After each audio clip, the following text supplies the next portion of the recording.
Voici 7 conseils pour mémoriser le Coran. Conseil numéro 1. Choisis ta lecture. Il existe 10 grandes lectures toutes reconnues en islam. La plus répandue en Europe et au Moyen-Orient est la lecture Hafs. La deuxième plus répandue dans le monde est Warsh. Assure-toi donc de choisir ta lecture, que celle-ci corresponde au mushaf que tu utilises et de ne pas changer en cours de route. Conseil numéro 2. Garde le même mushaf. Selon les différents mushafs, livres de Coran, l'intérieur n'est pas toujours le même.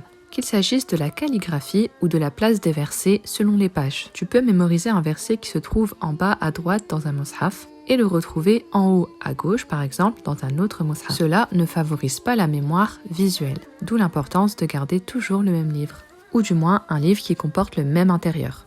Conseil numéro 3. Apprends à lire l'arabe. En déchiffrant le Coran en arabe, tu es sûr de ne pas te tromper de son au moment de la mémorisation. Erreur que tu peux facilement commettre avec la phonétique. Conseil numéro 4, lis la traduction.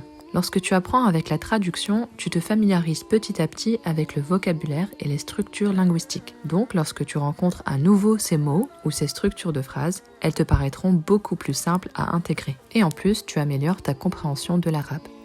Conseil numéro 5, écoute une bonne récitation. Avant de répéter un verset, il faut toujours l'écouter au préalable et être sûr de sa bonne prononciation. Pour cela, choisis un récitateur qui respecte bien les règles de tajwid. Par exemple, Cheikh Mahmoud Khalil Al-Husari. Conseil numéro 6, définis un nombre de répétitions. Avant de commencer, prépare-toi un petit programme. Par exemple, tu prévoiras de lire un nouveau verset que tu découvres une vingtaine de fois. Avant de commencer à le lire seul, encore une vingtaine de fois. Au fur et à mesure, tu trouveras le nombre de répétitions qui te correspond. Quoi qu'il en soit, il faudra t'y tenir.